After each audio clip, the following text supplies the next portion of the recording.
You are currently staring at a silent phone, agonizing over what you could have possibly done wrong to make him vanish so suddenly.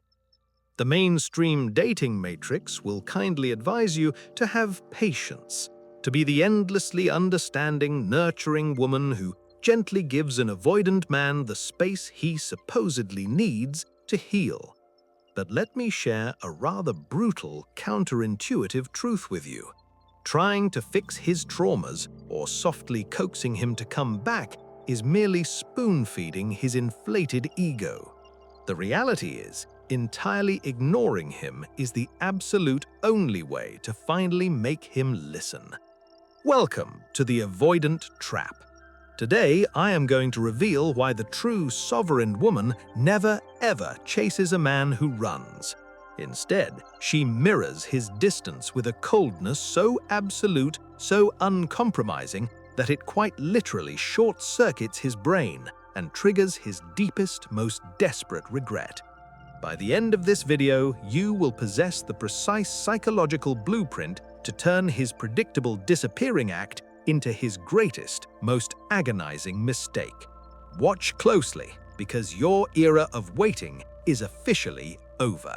You felt that sudden, chilling shift in the temperature, haven't you? One evening, he's utterly captivated by you, and the next he has retreated into some impenetrable silent fortress. Your friends might pour you a glass of Pinot Noir and insist he simply needs his space to process his complex feelings. But let us be brutally honest here. When an avoidant man pulls away, it is rarely just an innocent retreat driven by fear. It is in fact an unconscious, finely tuned test of your composure. He is quietly observing from a distance, waiting to see if his sudden absence will cause you to become entirely unhinged. It is a deeply ingrained psychological mechanism designed to validate his flawed belief that intimacy is an inescapable trap and that you will inevitably become suffocating. He isn't merely seeking a bit of quiet solitude, he is secretly measuring the extent of your emotional dependency. He wants to know if his silence has the power to dismantle your sovereign world. And this is precisely where the fatal mistake usually occurs. The moment you sense him slipping away, your instinct is to panic and fix the perceived fracture. You find yourself drafting that dangerously long, desperate text message, asking, "Did I do something wrong?" Or heaven forbid, the dreaded, "What exactly are we?" I beg of you, put the phone down.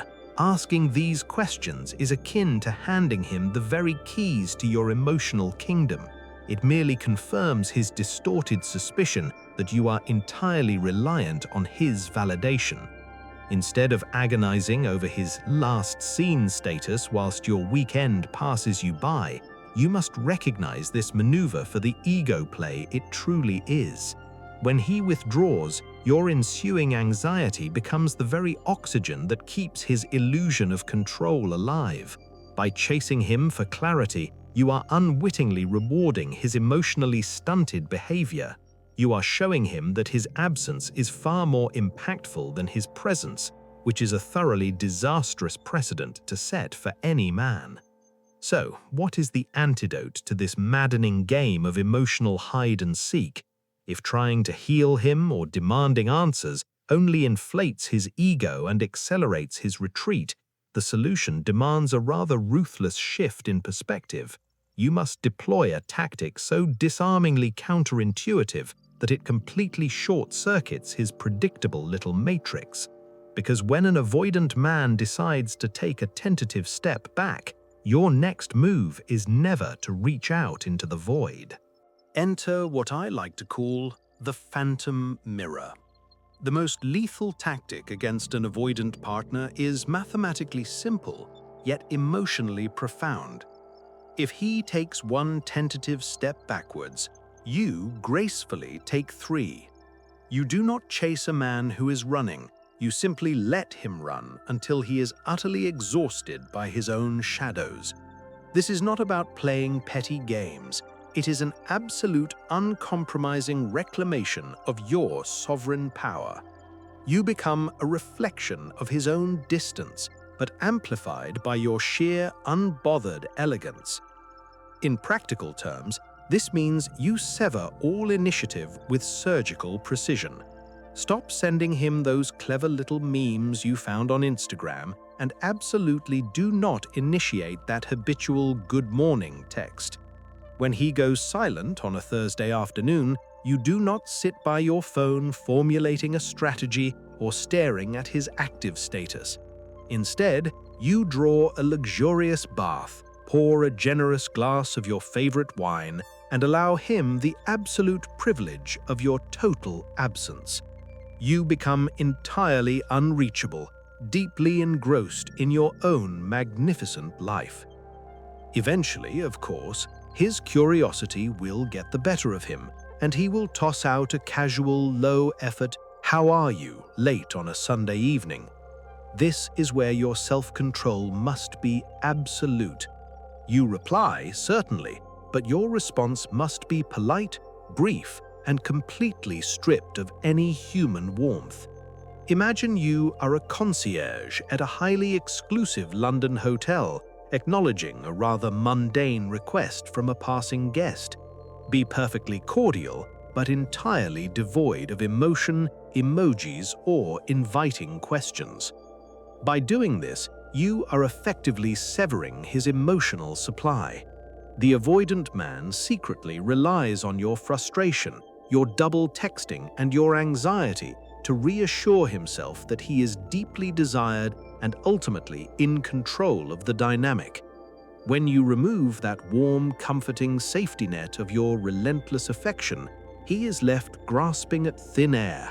He expects a highly charged, tearful argument that he can comfortably dismiss as drama, but instead, he is met with the deafening, terrifying chill of your utter indifference.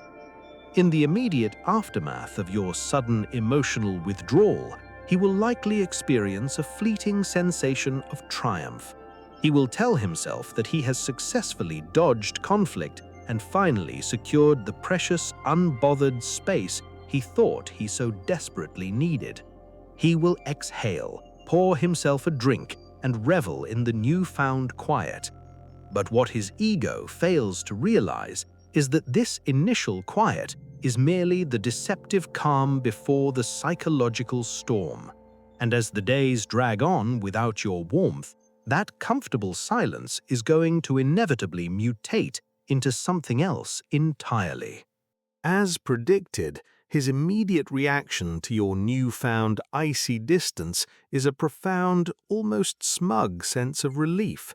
He stretches his legs, enjoys a weekend without feeling the slightest obligation to check his phone or formulate elaborate excuses, and genuinely believes he has successfully dodged the bullet of emotional commitment. In his mind, he has masterfully orchestrated a peaceful hiatus. He might even venture out for a pint with his mates, silently congratulating himself on his brilliant escape artist routine without having to face any of your dreaded drama. However, as the silence stretches from a mere few days into a full, unbroken week, the architecture of his relief begins to show rather severe structural cracks. The absolute quiet where your warm validation used to live becomes unexpectedly deafening. He goes about his evening, perhaps aimlessly scrolling through Netflix or sipping a terribly average cup of coffee, and suddenly notices that his screen isn't lighting up with your name.